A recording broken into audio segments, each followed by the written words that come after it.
Claynferno here for Saturday Shorts. How y'all doing? Thanks for joining me here on Saturday for the stream or on claynferno.substack.com or the flagship brand. I think this is great with the Claynferno. I think this is great.com at Claynferno on socials that you see below. Here we are with Saturday Review Shorts on Saturday, March the 12th, 2022. How y'all doing? I got some coffee here. I hope you do too. Today is an important day. My friend Sylvia's birthday. Right off the top, if you happen to see this, happy birthday to an inspiring woman, a great friend, and someone that I'm very blessed to know. Thank you for all you do, Sylvia. Happy birthday. Who also, she shares a birthday with a hero of hers, Jack Kerouac, and she's doing a lot of really cool things for Jack Kerouac's birthday because she manages the estate as far as social media is concerned and doing these great brand deals. And to be honest, I don't really know what she does, but I know that she is carefully curating Jack Kerouac's legacy. And today's Jack Kerouac's 100th birthday, or would be. Just knock the mic out of the way. Have to edit that out. But today is Jack Kerouac's birthday. And up in Lowell, Massachusetts, there's a lot of centennial celebrations going on all through the month of March. And then also the Town and the City Festival, which is named for Jack Kerouac. That happens in the first weekend of April 8th and 9th. So if you're a fan of the beats, Jack Kerouac, Google Jack Kerouac 100, Kerouac celebrations, Kerouac Estate on socials. Please go check that out. Extremely proud of everything Sylvia's doing for Jack, and it's a special day that they share birthdays. Very cool. And today is also an anniversary of 2 years ago when we entered this pandemic sort of officially. The line was drawn in the sand March 12th. That's when things got really different for everyone. And on this special podcast and video version of I think this is great with Claynferno, Claynferno.substack.com. Going to start off with the other format that I have been doing now, which is writing a script. And the script is the blog. So I'm not doing this for accessibility reasons, but I guess that's a good way to think about it.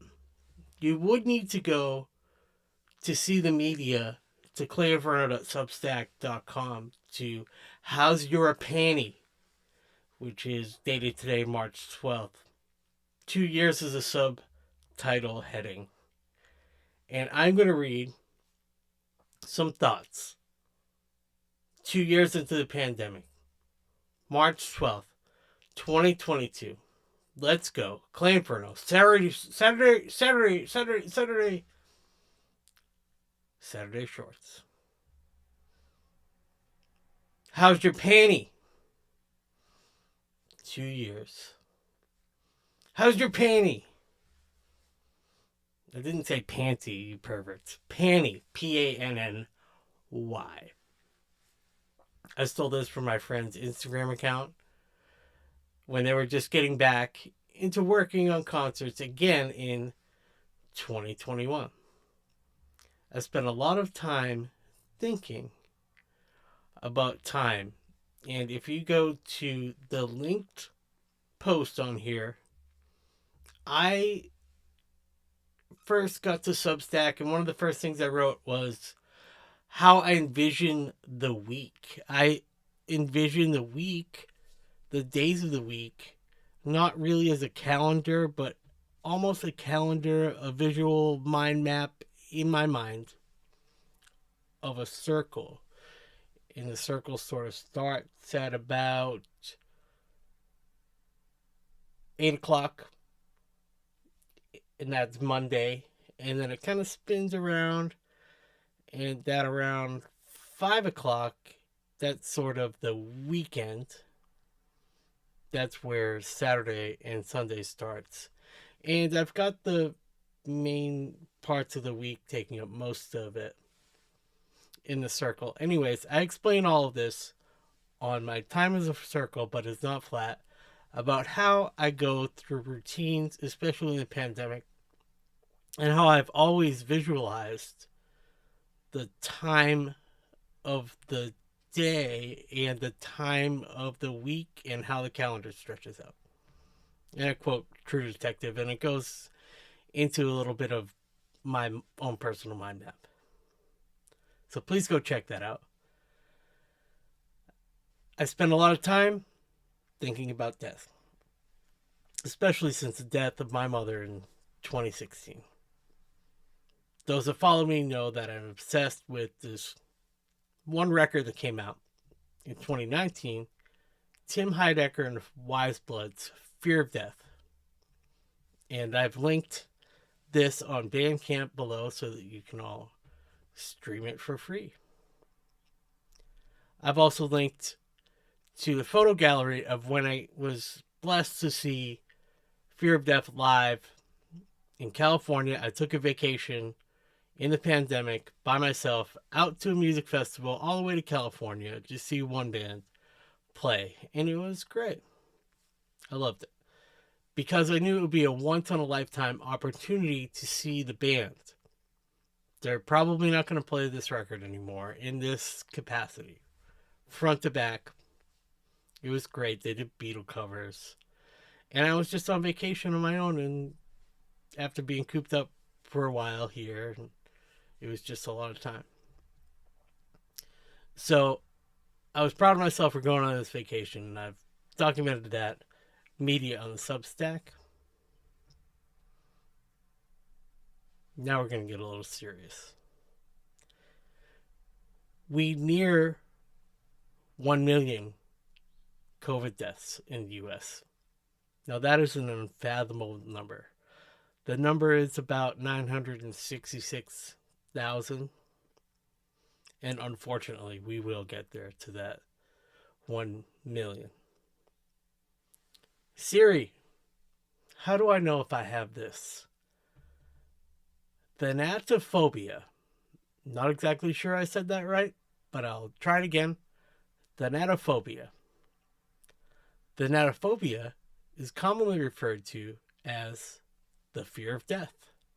More specifically, it can be the fear of death or a fear of the dying process. It's natural for someone to worry about their health as they age. I'm 46. It's also common for someone to worry about their friends and family after they're gone, of course.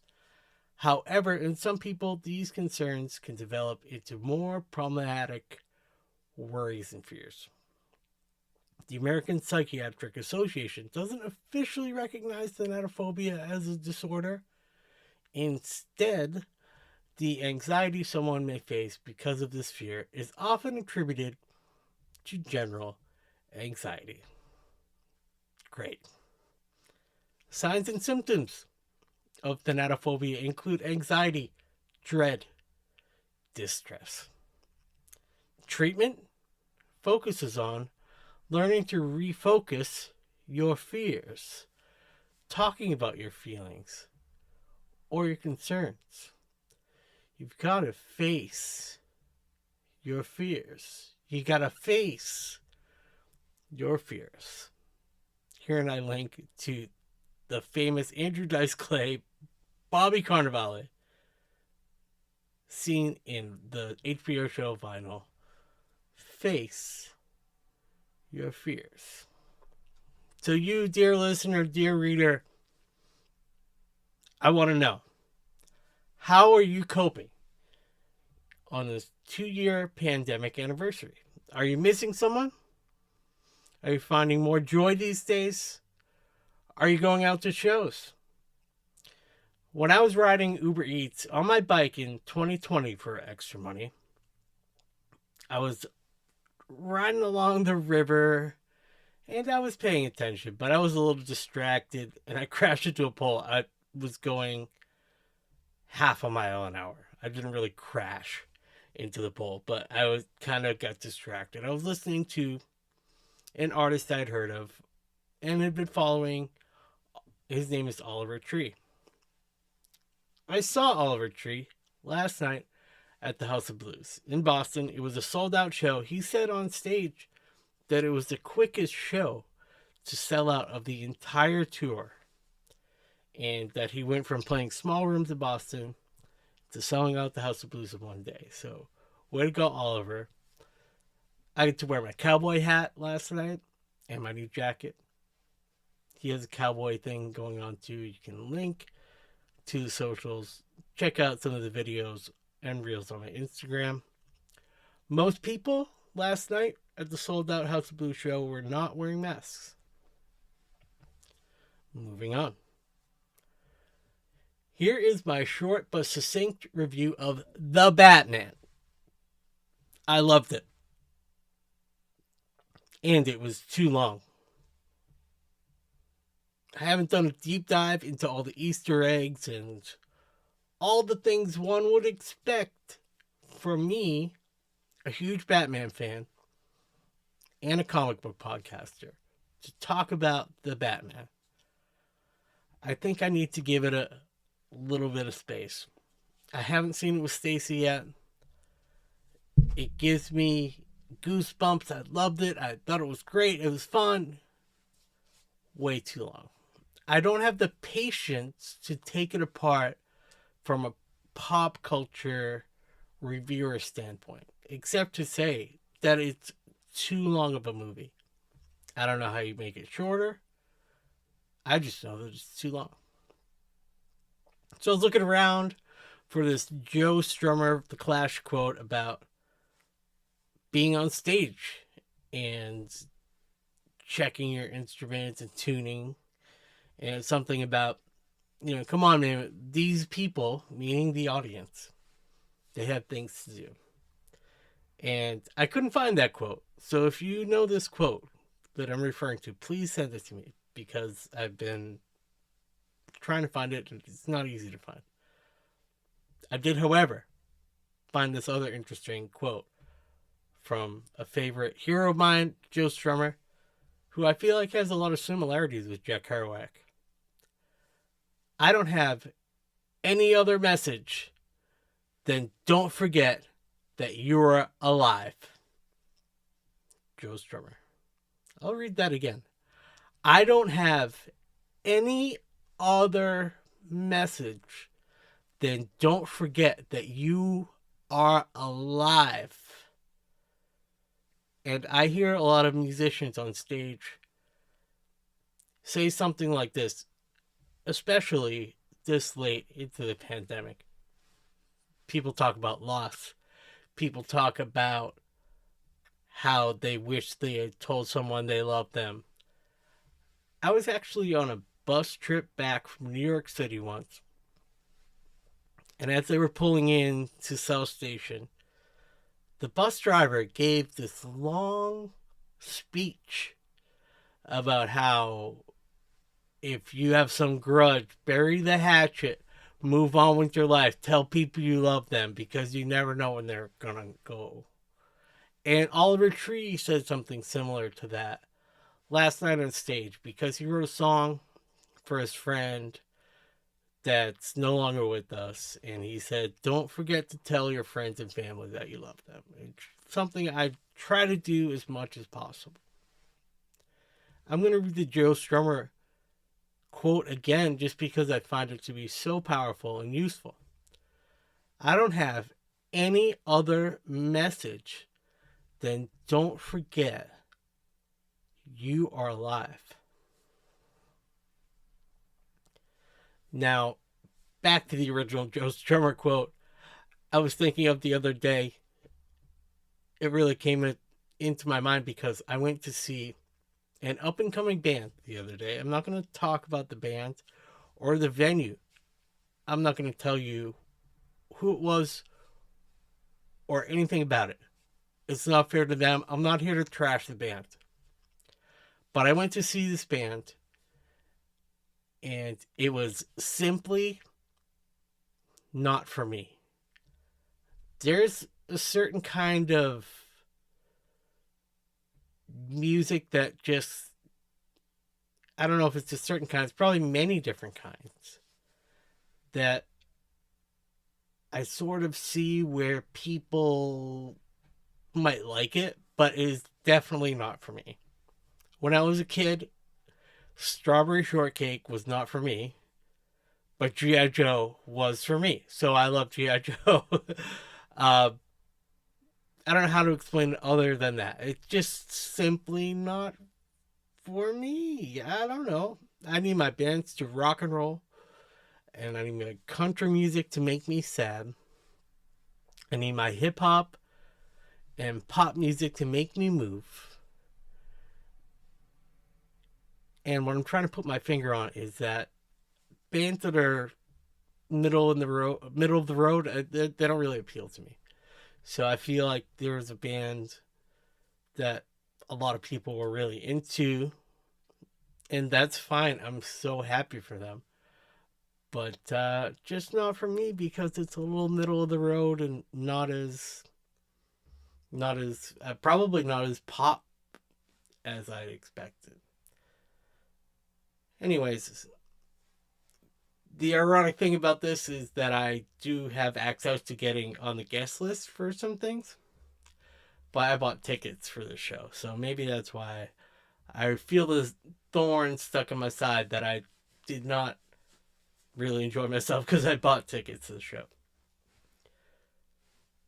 Anyways, as Joe Strummer said, maybe, because I don't know where this quote is, maybe he said, "We the people have things to do." This is where I'm going to force you to go look at my Substack once again for the soundtrack to this episode of my life. These are some things I've been listening to.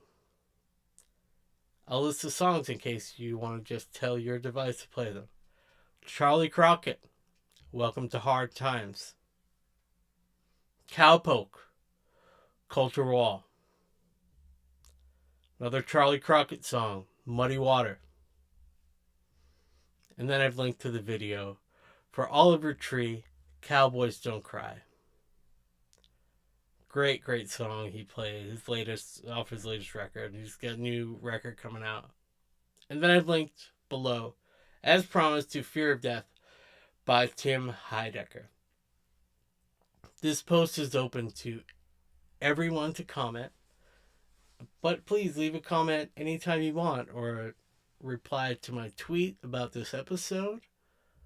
Or if you see this on YouTube or Twitch, please leave a message for me there, and I will be sure to respond. Thank you for listening to Saturday Shorts, a special edition, Season 2 of I Think This Is Great. Eventually Season 3 will come out. Or maybe it won't. Maybe I'll just perpetually do special editions for Season 2. Signing off. Claynferno, March 12th, 2022.